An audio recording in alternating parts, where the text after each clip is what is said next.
Is budget travel trash? Hi, my name is Sean. I'm the UC Berkeley graduate that created and taught the university-sponsored course on credit card rewards.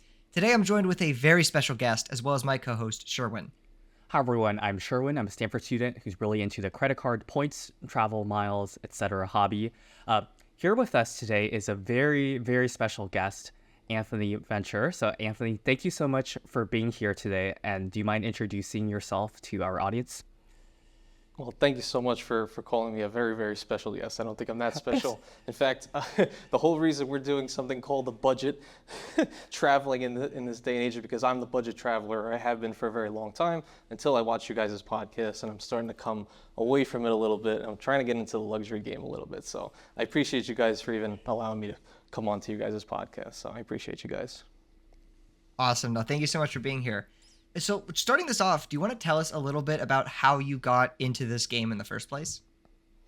Definitely, definitely. So I, like many people in like the 2018s, 2019s era, we were watching what at that point would have been the start of credit card YouTube. So the Graham Steffens, which greatly popularized it, even though Sevi was doing it for a little bit, Sherf was doing a little bit, but mostly Graham Steffen and just talking about some of the high hitter cards like talking about the Chase Sapphire Reserve and then why he's canceling and then talking about the Amex Gold card and just like why that's the apple of everyone's eyes. Like, wow, the Amex Gold card, it's that illustrious, elusive card.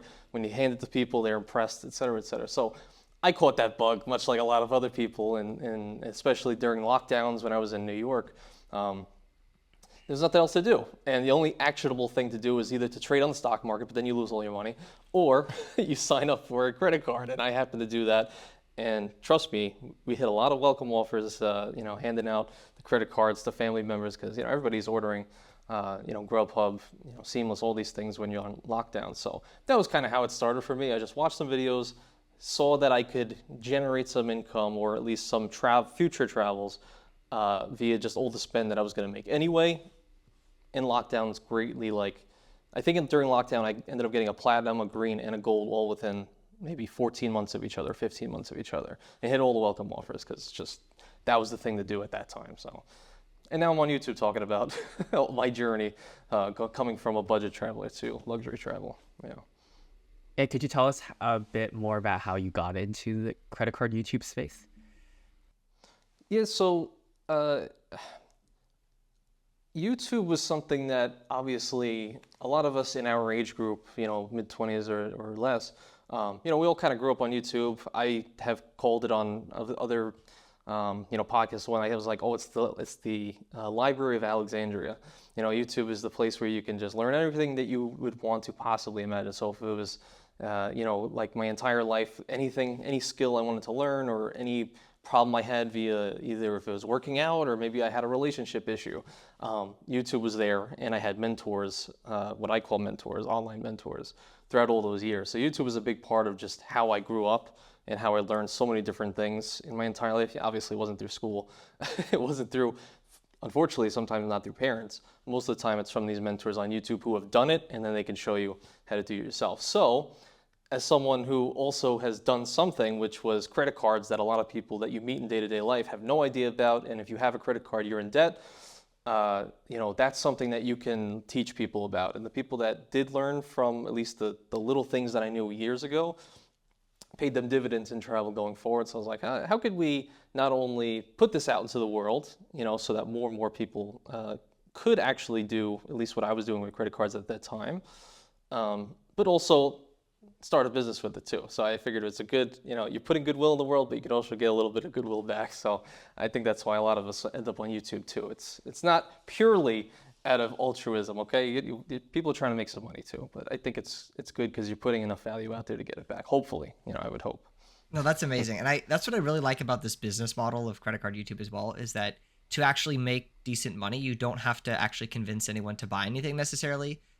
Very good money is there to be made on just the affiliate links alone. And if someone's going to apply for a card anyways, using a different affiliate link, same offer, same benefits, they get paid by the sign-up bonus of the card, then we get paid as a reward for conveying the information. I really do enjoy this business model. It's really fun. Absolutely. Yeah. And I feel like there's just so much information out there, compared to like in the past. Like my dad has had a Discover card that is probably more than 36 years old now, which is like really impressive if you think about it. But I don't think we actually extracted that much value out of credit cards until the last few years, because much more of this information became available. I I watch more YouTube videos. I learn from other people like you guys, or from reading blogs and stuff. So I don't know. I feel like the whole game has changed. Like, I think my dad said he got a sign-up bonus of a t-shirt and a pen when Really? he signed up at a table that came to, like, I think Discover had some like fair that came to like his college back there. By the way, that kind of marketing is now illegal for a good reason, because Really? yeah, they're just like, we'll give you a pen if you sign up for this credit card. But now we're chasing bonuses that are like hundreds to thousands of dollars in value. So it's a whole different game now, for sure. Wow. Yeah, it's funny because a lot of people, when you ask them how they got started, usually it was like their parents weren't into credit cards, or like yourself, maybe just one Discover card for 36 years. It was funny because my dad has a bunch, but he never really talked about them. But as soon as I came of age, like 18 years old, he was like, "You need a credit card because if you have a good credit score, you could have anything you want in your life. You can go into a car dealership and get any loan you want. If you want to get a house, any loan you want." So that was like always the main thrust. But I didn't listen to him for like 3 years, and then when I was 21, I got denied for a Sears card before they went bankrupt. So what can you do? I think Kohl's gave me, go figure, my first card. Yeah, so Anthony, I was wondering if you can walk us through kind of your general credit card setup, maybe talk us through how you got to those cards and what your journey has been like. Definitely. So this is something that I've literally learned about myself in really like the last few months, and I wasn't fully conscious of what I was doing in my setup and my credit card strategy and all that until I really realized and looked at my setup, because someone left a comment once on a video like, "Dude, no offense, but like this is the weirdest assortment of cards I've ever seen in my life," because I like ranked them all. I was like, honestly, you're right. I said, because, and as I was like writing the comment to him, I started realizing, I was like, I really only signed up for cards for whatever the highest welcome offer is. Go figure, right? Because of how much, how many videos are put out there right now on like completing trifectas and strategies and what I'm doing for the future. But my whole thought was just like, this is how much spend I have. Here's a card that with that X amount of spend gives me the highest welcome offer. So, like at that time I was really into Amex, so it was a platinum, a green, and a gold. Not because I thought I was going to eat out more with the gold card, or I thought I was going to really fly necessarily more, even though I did the math on it. It was really just because it was like, okay, here's 60K points, 45K points at that time. That's just, it was always almost like a call option for like the future. I was like, all these points I know are going to be worth something. I don't really know how to use them yet, but I'm like, I know I could get them and use them for something. And now they are starting to be used. So my strategy, I don't think I have a strategy. I have little things I'll do here and there, but for the most part, it's just whatever the next bonus is, probably gonna go for that. And whatever. Like if like we went to Vegas recently, I said how am I gonna get a flight there? I don't want to take my Amex points because I like seeing my high balance. So I just signed up for a Delta card, a Delta Business Gold Sky Miles. I got enough points to go to Vegas. That's the strategy for me. Cool. Honestly, I think that's a pretty cool strategy. I mean, assuming, of course, when you're accounting for like 524 and you have to, think about those things. But yeah, pretty much like going for we've talked about this a lot before, but going for the trifectas and everything everyone thinks like, oh, if I get the trifecta, I'm going to be flying first class every flight.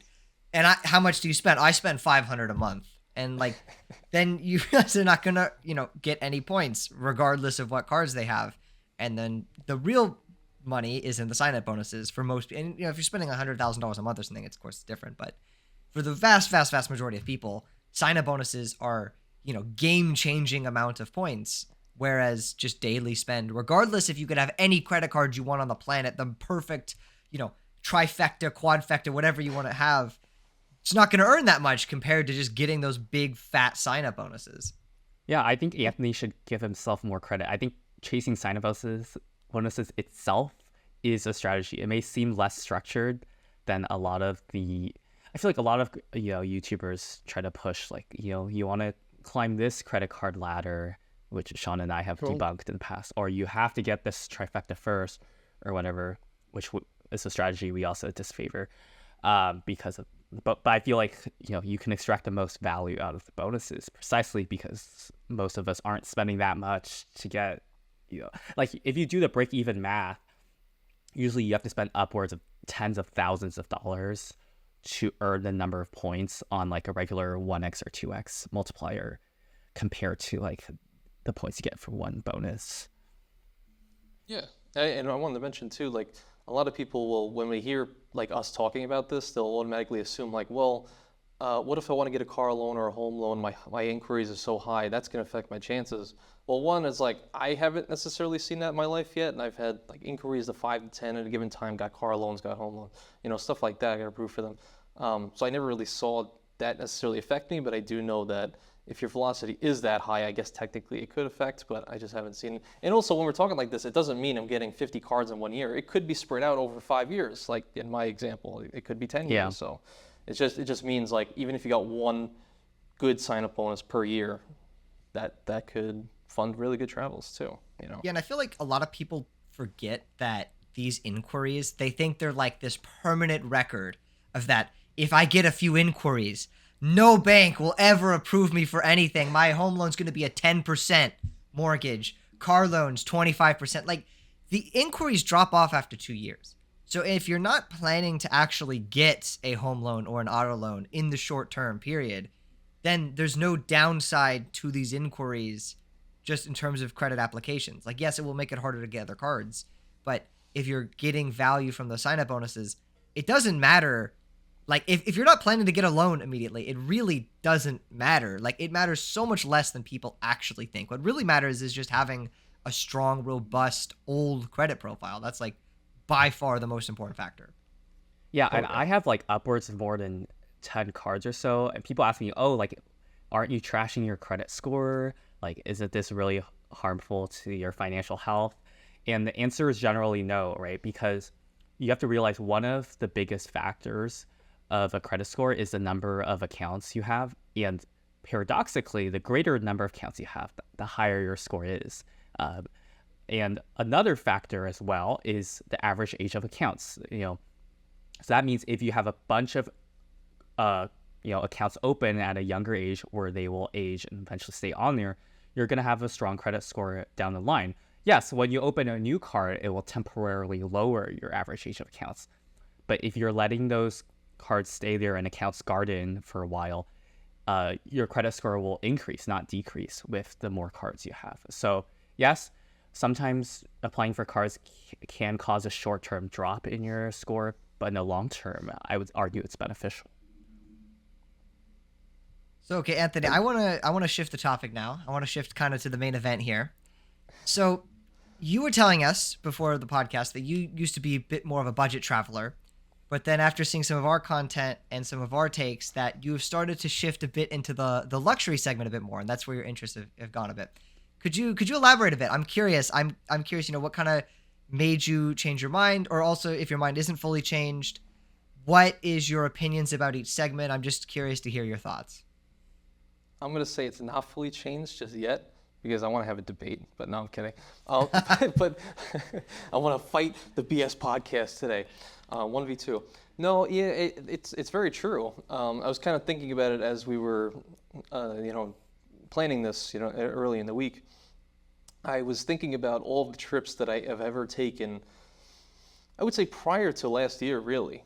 Prior to 2023, all the trips happened to be just short little stints, like, when I was in New York, like drive to Pennsylvania, drive to Boston, drive to Connecticut, a lot of these quick 1 hour drives to 5 hour drives, something like that.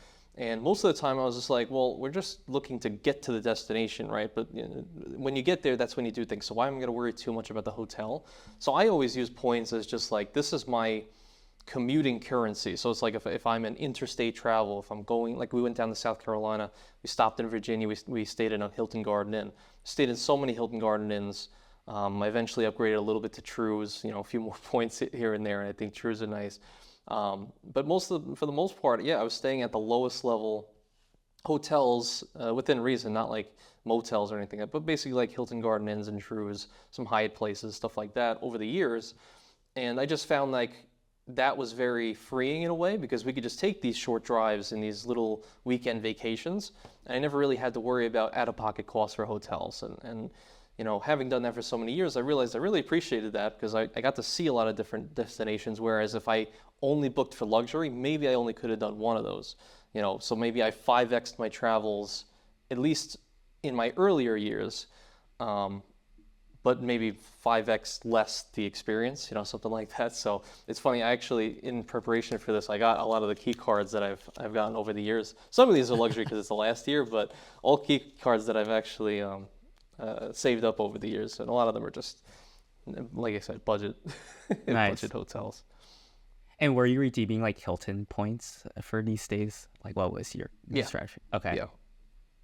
Yeah, I always find Hilton points so challenging to redeem from my perspective because, like, it's just hard to get a good cents per point value on many of the mid or lower tier, more budget tier hotels. Not to say that they're bad hotels, it's just they charge a lot of points for what they're worth. And, like, so, like, optimally, you would want to save for, like, the higher end properties, but then, like, it's harder to plan those types of trips. So, I don't know. What was your experience redeeming these points? I do want to also throw in, like, what's funny about Hilton points is that, like, yes, they're hard to use at the low end and the mid end. They're also hard to use at the, like, mid-high end. Like, even at, like, Conrad's or some Waldorfs even. Like, they're still hard to use. Like, the value isn't even that good. Hilton points really only become valuable at, like, the ultra, ultra, ultra top end. Like, Conrad Bora Bora, Waldorf Cabo, Waldorf Maldives, Conrad Maldives. Like, other than those, like, very selected, very hand-picked properties, I find it, like, very hard to get value out of Hilton points across the board. So I totally, like, do understand, like, why you were redeeming those at, like, you know, lower end places, because even if you saved it for higher end places, like, the value isn't even that much better unless you go to the ultra, ultra high end. That's a good point. And I guess part of just coming of age, or, you know, coming to learn about myself, or just learning this whole game as a whole, just listening to guys like you guys, you know, I realized, like, all those stays, all I was really worried about was out-of-pocket costs. Like, I don't want to pay cash. I don't have any cash. So I just want to use something where I don't have to come out of pocket anything. So I never even thought, I didn't even know cent per point was a thing until I got into the YouTube game and I started reading comments and people talking about cent per point. So it wasn't even a concept for me that, like, well, what's the value based on the cash price plus taxes? Like, no, it was just, okay, we're going to Boston. Okay, we're going to stay at this Woburn, I think it's called. And that was like the nicest Hilton ever. It was like, I don't know, 30K points, 25K points, something like that. And I was like, okay, cool. It was, and I remember me and my now wife, I feel like we had like an aha moment. I don't think I'm making it up, but I remember walking through that one. And it was like, you know, because that was like a trip for us. We went out there, it was fun. And I remember walking through, I was like, wow, we're staying here in a hotel. Like, hotels are cool. We didn't stay in many growing up. You know, we stayed at home. So I'm like, wow, we're in an actual hotel. And we didn't pay cash for it. Like, nothing's out of my, you know, using debit cards maybe, I don't know. But nothing was out of my bank account at that time. And that was I love that. I just love that. So cent per point wasn't even in my mind even. But I hear what you're saying. I definitely agree that not even the highest level, because now I'm doing mid-tier Hiltons, and same thing. They're like 80K points for a 350 night stay. It's not great cent per point valuations at all. More often than not, it is 0.5, honestly. It's around there. Yeah, sometimes I wish I didn't dig that deeply into points and miles because I feel like it took out a lot of the charm about feeling like you got something for free. Because, yeah, like when you redeem points for a hotel stay that you otherwise would have paid cash for, you saved a lot of money, and that's really great. But now, in the back of my mind, I'm like, oh, is this a bad redemption? Like, could I have gotten better value for my points? Because to me, it's no longer free anymore because, you know, points are just another currency. I have to give up a set number of them in exchange for something, just like I would have to give up a number of dollars in exchange for something, and there's an opportunity cost. So, I don't know. I feel like the sad part about this game is the more analytical you are about it and the more optimized you're about it, sometimes the less fun or you know, the charm of the free aspect is gone. Curious if you guys feel the same way or differently. Yeah, I feel like. yeah, Or go so you ahead, go Sean. first. You sure? Yeah, sure. Yeah, you go first. Okay. Uh, no, no, I totally agree. It's funny because yeah, it's almost like ignorance is bliss in this way. I don't know what I don't know, and therefore I'm happy for what I don't know. So I never knew what I was missing, so I never felt lost. But yeah, it's true. You can get paralyzed nowadays if you know it's a bad redemption. Yeah, I agree. I think for me as well, there are definitely hotels I've wanted to stay at. Like I've wanted to stay at the Grand Hyatt Hong Kong. I've been like when this goes up, have been in Hong Kong 3 times before, and I've never stayed at the Grand Hyatt Hong Kong, but I've always wanted to stay there. It looks like a very nice hotel. But the redemption, I just can't justify it. It's 25K points per night. It's like 320 bucks cash. That's just not worth it to me when there are hotels that I can get much better value at with those Hyatt points. But at the same time, it's like, it's kind of stupid because I have these points. I want to stay there. I should probably just stay there. But I still do treat these points like a currency, just like anything else. So if I really did want to stay there, then I should just, in my mind, pay the cash because I know I could get significantly higher value to these points, saving them for something else. But yeah, I agree. It Yeah, does often take some of it's the magic out. like a lot of the hotels are really awkward because like they're too expensive for me to want to pay real money and cash for it, but they're not expensive Yes. enough for me to use my rewards at. And sometimes I'm guilty of like stockpiling a bunch of points until like things devalue. So That is the it's single most accurate take of my exact struggle. Like I'm not gonna pay 320 bucks a night pre-tax for the Grand Hyatt Hong Kong, but I'm also not. It's too expensive. It's not expensive enough. For me if the hotel was like 700 a night, then I would use the points.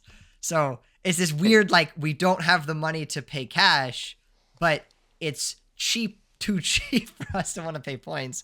It is a frustrating game. Sometimes it can be quite annoying. But Sean, just think about this, right? Think about a world where it's a random month out of the year. Maybe it's not the month that you're traveling there, but say it's like in August or something like that. And the Grand Hyatt in Hong Kong just happens to be inflated by it's $500 now. So you're getting pretty good cent per point valuation. Nothing really changed except for the time of year. But if you were there, you could say you experienced it, and maybe you would have a really good time. Maybe you and your girlfriend had a really amazing time. Like, wow, this was a great stay. Like the views are cool. However they treated us was amazing.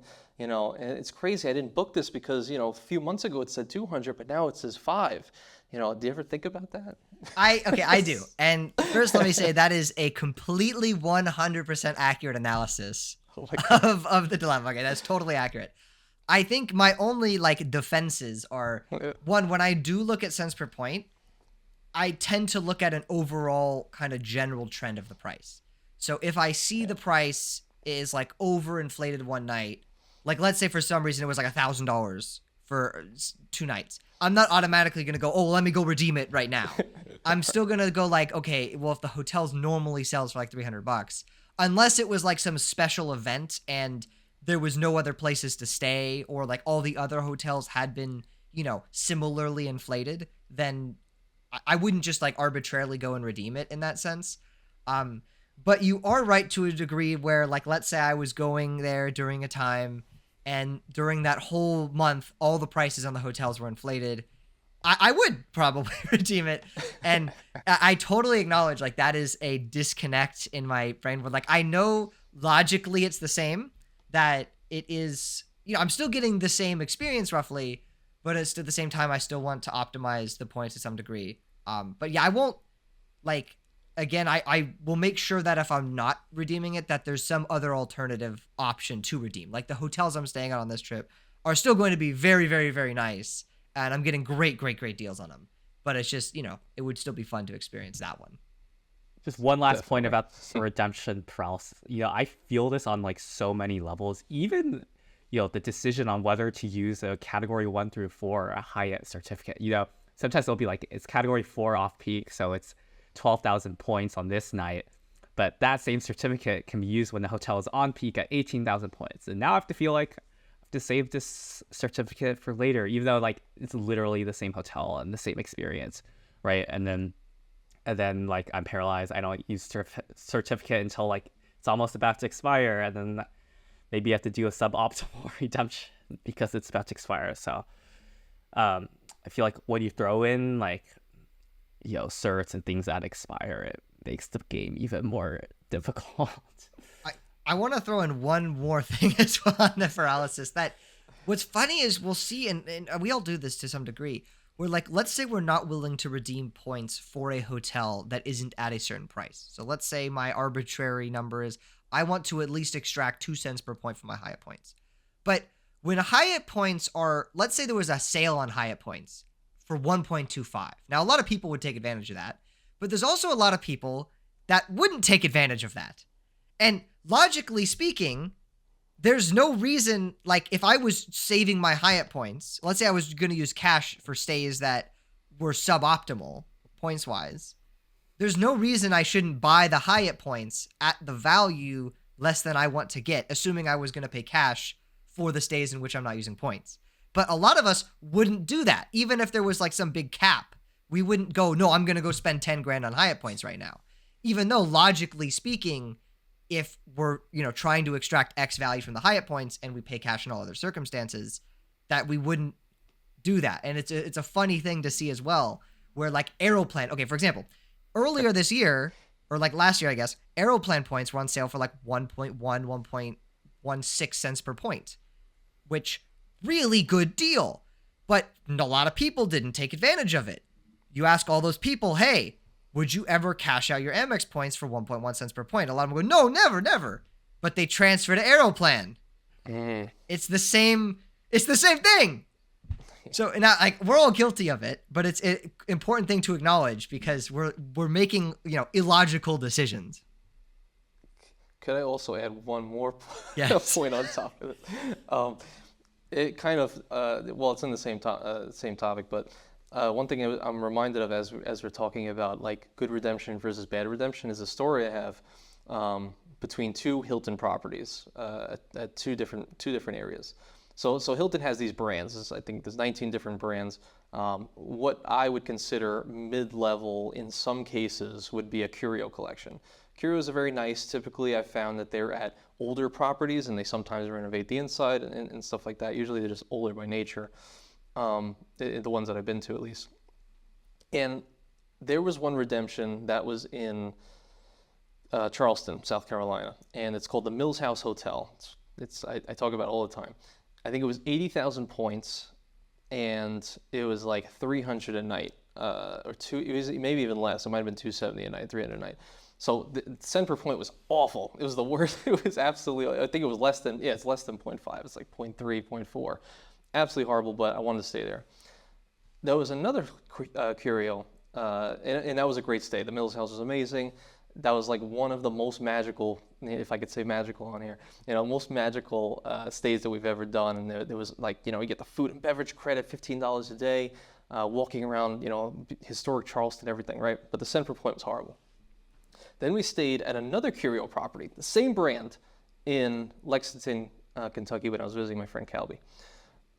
This was a curio, same thing, 80,000 points, the same amount of points. But the cash price was about 400, maybe 450. It was like, more than 0.5, almost double the value than the Mills House. Literally, we walked into this, Campbell, I'm putting it on blast, the Campbell. We walked in there, the front is nice, on the pictures everything looks nice. You walk in, the person at the front desk is nasty. There's a smell of mold pretty much everywhere. And we had bugs everywhere. The wallpaper's ripping off. And we were lost on the way to the room because there's like I don't know, it's like The Shining, and there's like girls in the hallway and stuff like that. And we ended up we slept for 5 hours. We woke up with like pretty much like sick. We were sick. We literally got a colds after that. We think it was like mold and stuff like that, or who knows. Ended up calling Hilton, complaining, and we ended up getting the entire 2 nights refunded, 160,000 points.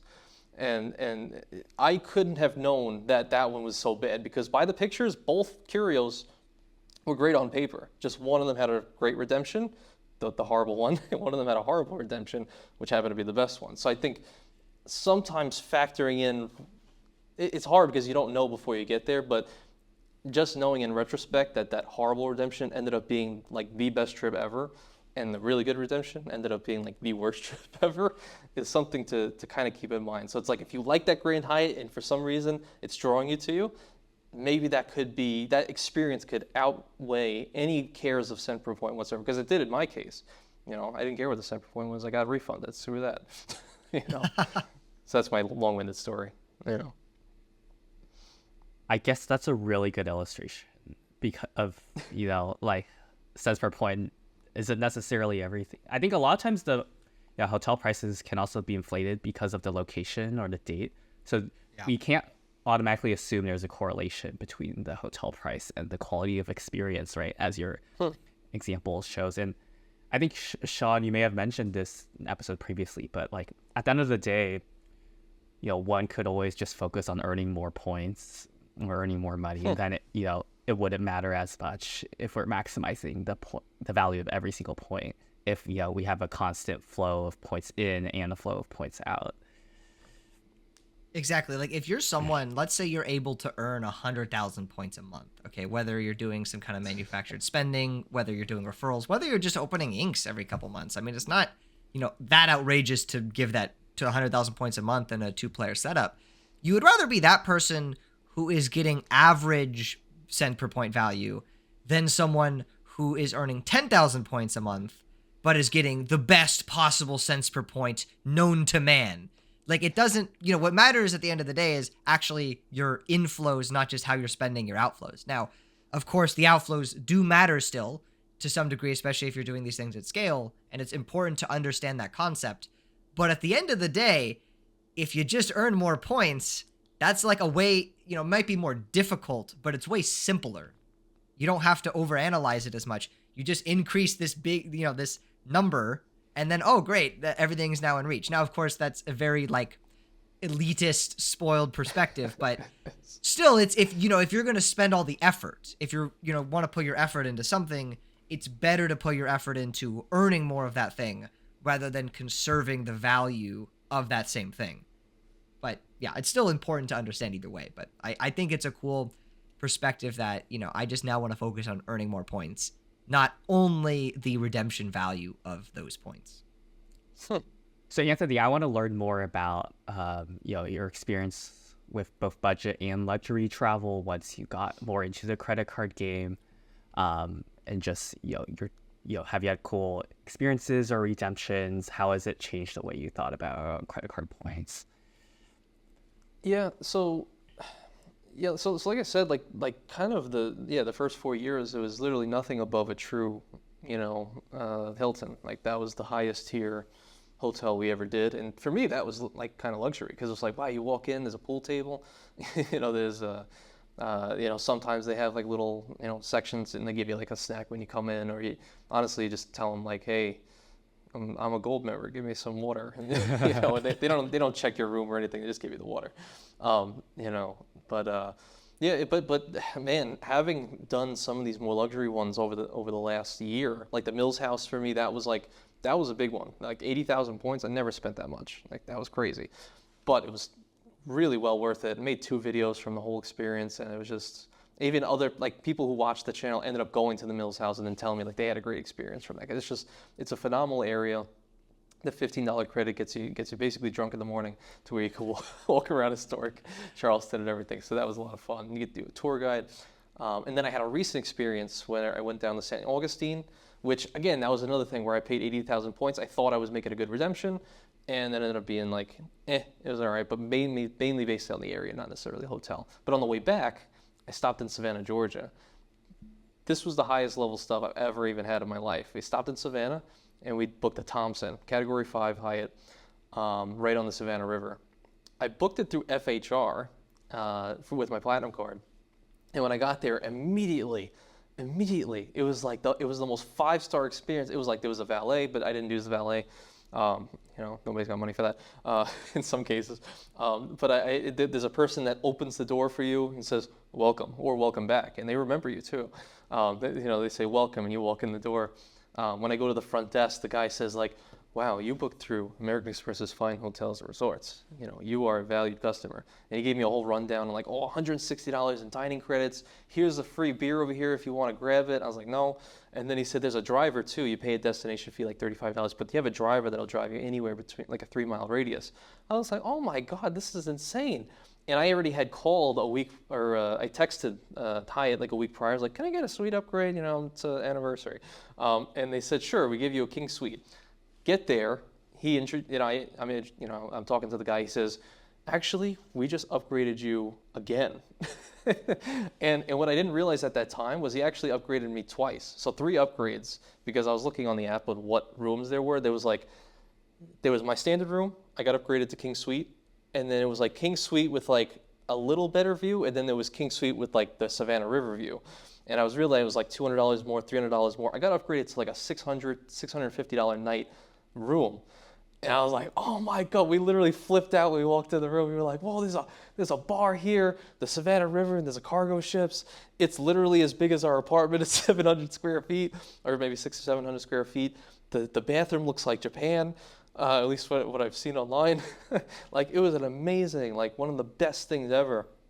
Robes and stuff like that. So having experience, sorry, I'm rambling. So having like experience like the Mills House or this Thompson really made me realize like, wow, there is a higher level to all this that I've been doing all this time. Like even just the driver pulling up at a Model X and bringing me to downtown Savannah, and we have a great conversation. He happens to know where our hometown is. Like everything was perfect about it. So it's like that luxury experience that you get not by being rich, like a lot of people are. It's like you're living rich without having to be rich with credit card points. It's like I booked FHR. I really only paid like $60 out of pocket for the entire stay, and ended up getting like $160 in food credits. Obviously the $650 room, and I could have booked that same stay for 15,000 Hyatt points. It's like nothing. It's yeah. So that's kind of my journey into your guys' world. And now I'm like going crazy. I'm like, what other stays can I book? I'm going to DC at some point. I'm like, I'm booking the Thompson and the Park Hyatt. I'm going crazy. so thank you guys for all the lessons, that you guys put out there. It's made my life considerably better in literally just the last like month. That's amazing. I love hearing that story about the Thompson. I agree. That is such an awesome like story. And yeah, I think like when your eyes get opened up to like how like I think a lot of people when they bash on the luxury travel segment, if you ask them, have you stayed at truly luxurious hotels? They'll say no. And once people have done it, then you start to see the perspective change because they go, wow, this is a lot. Like usually they think like, oh, how good could it be? It's probably just a little bigger, maybe the bed's a little softer. And then but the whole experience is different. They go, wow, like this is actually really fun. And you kind of get hooked in. And I've become someone that over the past 2 years, I'll admit I've become incredibly spoiled when it comes to hotels. Like it's getting stupid at this point. And it's because of this whole game of credit card points and deal finding and all that. And I'm able to stay at St. Regis's, Ritz-Carlton's, Waldorf Astoria's. And now if it's like a Conrad or a Grand Hyatt, I'm like, let's step it up a tier. And but it's fun. It's this, experience that you get to do that really the only other way to experience things like this without this game is to just be very, very wealthy. And, it's a lot easier to get into this game and because, this is a skill-based game that doesn't really require any luck. It doesn't really require that much effort, to be honest. But you're able to extract something that other people would have to pay, hundreds to thousands of dollars a night to experience. I think that's a great perspective. Because it's just, oftentimes, I think the fun thing about credit card points isn't just like getting stuff for free, but it's about like having experiences you otherwise would not be possible for you to have unless you were to pay like an exorbitant amount of money. I'm really glad you also mentioned the FHR program, which I think is super underrated because you just get so many benefits for booking through it, and you don't even have to be like loyal to the hotel chain, right? Like as you said, as long as you have the platinum card and you book through it. One of my favorite spots to use it at is Las Vegas. I don't know if you like Las Vegas, Anthony, but what's great about it is sometimes the rates are really cheap, like less than $200 in, and you still get, assuming you're only doing one night, you still get like the $100 food and beverage credit as well as like the $60 or so of breakfast. So the out-of-pocket cost, assuming you value the food face value, the out-of-pocket cost gets really low, and then you also get cool perks like upgrades. I know Hyatt is pretty generous, does very well with upgrades, as your experience suggests. So that's really awesome. No, I agree. I literally had like this whole segment when me and Sean were on the podcast recently. I was like, do you ever think it makes sense to just cash out your Amex points? Like I have a Charles Schwab. I'm like, what if I just took 20K Amex points, cashed it out for $220 in cash, booked just through FHR, just for that same property to get that same experience? I was like, would you ever do? Sean obviously wants to get 10x his value on his points, right? But I was like, for a little old person like me, I said that might make sense because that property was in cash like that much. It was like 220, right. Well, I guess 260, whatever, after like destinations and whatnot. But getting $160 worth of like, either experience credit plus breakfast credit, usually you're getting. So like, I don't know. I feel like that could also work into the cent per point a little bit. I mean, that's why Sean and I like our Hyatt points, right? Because, if we have globalist status, that confers many of the benefits. It's not the same as FHR, but, it confers many of those great benefits. You don't get the $100 food and beverage credit, but we still get free breakfasts, 4 p.m. late checkout, room upgrades up to suites. So we're able to get high cents per point and good elite treatment. So that's kind of why we really like that. Though, yes, it would be nice to use points on FHR, though I just wish it was a better cents per point. Yeah, honestly.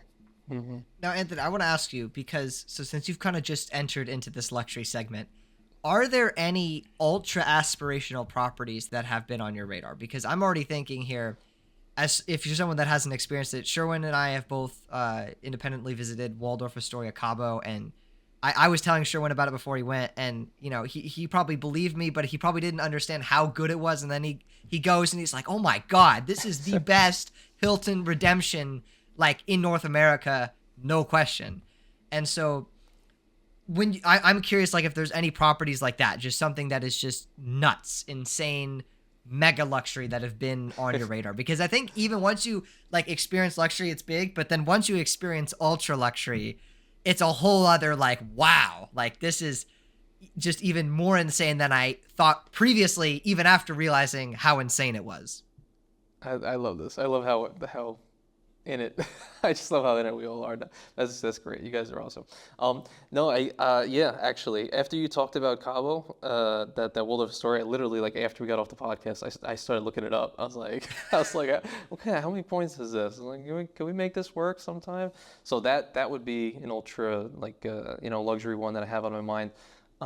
The Palazzo Manfredi, I've always wanted to go to in Italy. It overlooks the Colosseum. I think it's only like 30 to 40,000 points a night, Hyatt. But that's a property that I thought would be really, really cool. I think it might be category 8. It must be. Also, after talking to you and actually watching your videos, I just feel like the Andaz in Maui, that's like, I was sold after watching your video and you talking about it. I saw that's one that I'm going to be booking for the Hawaii trip coming up not too long in the future. And then also Japan. I really don't know too much, but I know from other people who've been there, I guess the Park Hyatt, is it in Tokyo or Kyoto? I'm not sure. Kyoto's the one that people really love. Tokyo's good, but Kyoto's like one of the best. I visited, I didn't stay. Literally one of the best hotel locations you could ever imagine. Like it is perfect. Wow. So those those would be the main 3 that I'm like really excited for. Or 4, I would say. Yeah, the Cabo one. So are you also collecting Hyatt points? Yeah. So that's been on the conversation of like earning more. That's immediately after seeing this, I started scouting out like how many points would I need to fund a Hawaii trip, Italy trip, and Japan trip, and just in for like maybe 7 days. Just a few ink cards, That's it. So I realized I needed like a little over. I think I needed like and some other, and DC and stuff like that, because I was going to book Park Hyatts there. I think it was like 700,000, something like that. But I Whoa. can earn it over the course of now and 2025, because I was going to book international in 2025, domestic Okay. 2024. So my plan was an ink per quarter, literally. Like that's all I've been Nice. talking about lately. Is like I can just, well, I have the YouTube business, which I can sign up for via my SSN, and then establish an LLC for, okay, we got 2 inks there, cool. I have my real estate business, which is also same thing, SSN, LLC, and then technically, my wife has an online business as well, same thing. So that's 6 different ink cards I could technically Nice. get if I'm lucky and get 90K for all of them, and if I'm lucky and they all get approved, you're talking $500,000 or more, not even factoring in referrals Yeah. back and forth between us. So I think if I just did that alone, an ink per quarter for the next year, I actually would fund all the travels in all 3 of those countries for the next 2 years. So that's my plan. Yeah, hopefully it works out. Who knows? That's great. Good luck on earning all those points. I'm really excited Thanks. to hear what redemptions you end up doing, including all Thank the you, cool man. ones. A lot of Yeah. rent payments. Yes. Yeah. I mean, I think, luxury travel is nice, and I'm really fortunate to have been able to experience it using credit card points and stuff. But, there's still things about travel that I do in a very budget manner. Like, I, at this point in my life, don't care about airline status. So I fly Southwest because I like 2 checked bags and my 2 free checked bags, and I like being able to cancel into credit that doesn't expire, and yes, that does mean I don't mind, checking it 24 hours in advance and getting in line and maybe getting screwed over with the seating. I know Sean really hates it, but, like that's something I'll do. Or, sometimes if I just need to be somewhere, I'll book a, category 1 or 2 Hyatt property that's like only 5,000 to 8,000 points. Those can be really good value, even if they're not luxury, right? So, one thing I love about Hyatt is you can get really good value, whether it's luxury or just like more normal budget travel. So, Sean and I like to talk a lot about, these cool aspirational, trips and redemptions, but at the end of the day, it doesn't mean I'm only doing luxury. It's a good balance of stuff. Yeah, I want to say as well, like to answer the episode's title, is budget travel trash? Obviously, I'm going to say no. Of course, it's not trash. It's all situational depending on what you want to do. But what I will say is that if you are someone that is, and there's a lot of people like this that are strictly in the budget travel camps, going that, budget travel, I don't care about the fancy hotels. I don't care about these things. If you're someone that hasn't yet stayed at a true 5-star hotel, and I mean true 5-star, not I stayed at a Sheraton or I stayed at a Westin or a Grand Hyatt. I mean a true, St. Regis, International Ritz-Carlton, good Waldorf Astoria, one of those hotels. You should try it at least once, because you may find that your mind changes rather quickly when you actually get to experience a hotel at that level. Now, again, it's all situational. If you don't care about those kind of things, totally fine. But if you haven't yet experienced it, it might be worth doing at least once, just so you can see what all the hype is about. Because I will say, it's not all just, smoke and mirrors and all just hype.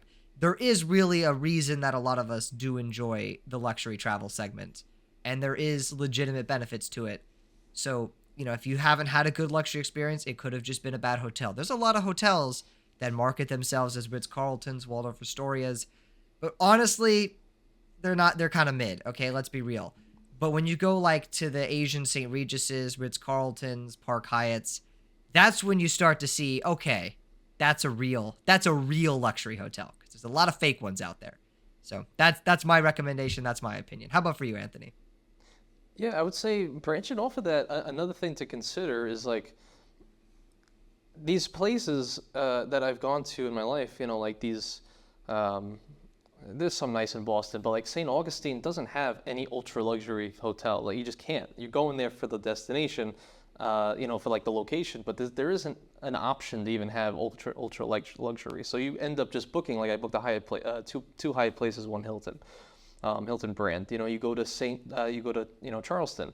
There's really no ultra luxury properties out there. There's some nice ones, like the ones I mentioned, but for the most part, a lot of this ultra luxury stuff I've noticed, either they're going to be like in just like these affluent areas that you would go to, like a Colorado, or if you're going to, I hear Wyoming has some really nice ones as well, and of course Mexico, or if you're going internationally, you're going abroad, or Hawaii. Of course, these places are going to have crazy things, but most people aren't taking those trips, every single day. So it's like, yeah, maybe it's worth it to just do some budget travel if you're going to these little destinations. You want to go, hike on a trail over here, and it's like a nothing, a no-name town. Like you come to my town, Greenville, South Carolina. There's no ultra luxury. It's like a Hyatt Regency, and that's the highest level you get, which is nice. But so if you're doing that kind of travel, yeah, go for the budget because that's what's there, and use your points effectively. Have a good stay, be in a safe area, but then you can save the bulk of your points for when you do eventually do those overseas trips and stuff like that. So you can kind of do it both, Yeah, I think that's such a good point, Anthony. I think even for me, what kind of place I want to pick also really depends on location and what I'm trying to get out of the trip. I've done plenty of trips where I just stay at a cheaper Holiday Inn or something because I know I'm not going to be spending most of my time throughout the day in my hotel room. I'm going to be out in the city exploring a new area, trying the food locally or whatever, right? But if it's something more like a resort where I'm going to spend more time in the hotel, maybe I'm willing to splurge a little more. But I'm not automatically going to book the most luxurious thing for every single destination I go to. It is really heavily dependent on what type of trip I'm trying to get out of it, or the nature of the location as well. So I think that's a very good consideration. And I'd say, one potential pitfall, we can fall into when we're trying to play the credit card game a lot is like we may inadvertently limit ourselves to the types of locations and destinations we go to because we're so hyper focused on the top tier redemptions we can get there, and we actually miss out on a lot of cool parts of the country or the world because of that. So always something to keep in mind, a very good perspective in that sense. Yeah, that's a great point. Yeah. Okay, so I think that is a good place to wrap up for today.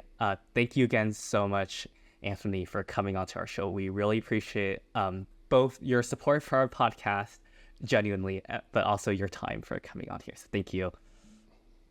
Pleasure. Thank you so much. I appreciate you guys. We'll have Anthony's channel linked below. Be sure to check it out. Also, be sure to check out the 100% free Travel Lane Discord at the link in the description. And if you want to help support the podcast, by far the best and easiest way to do so is if you're applying for any credit cards, just use our affiliate links at the link in the description. Helps us out so much. I cannot stress enough how much it helps. Thank you so much for watching, and we will see you next week. Thank you. Goodbye.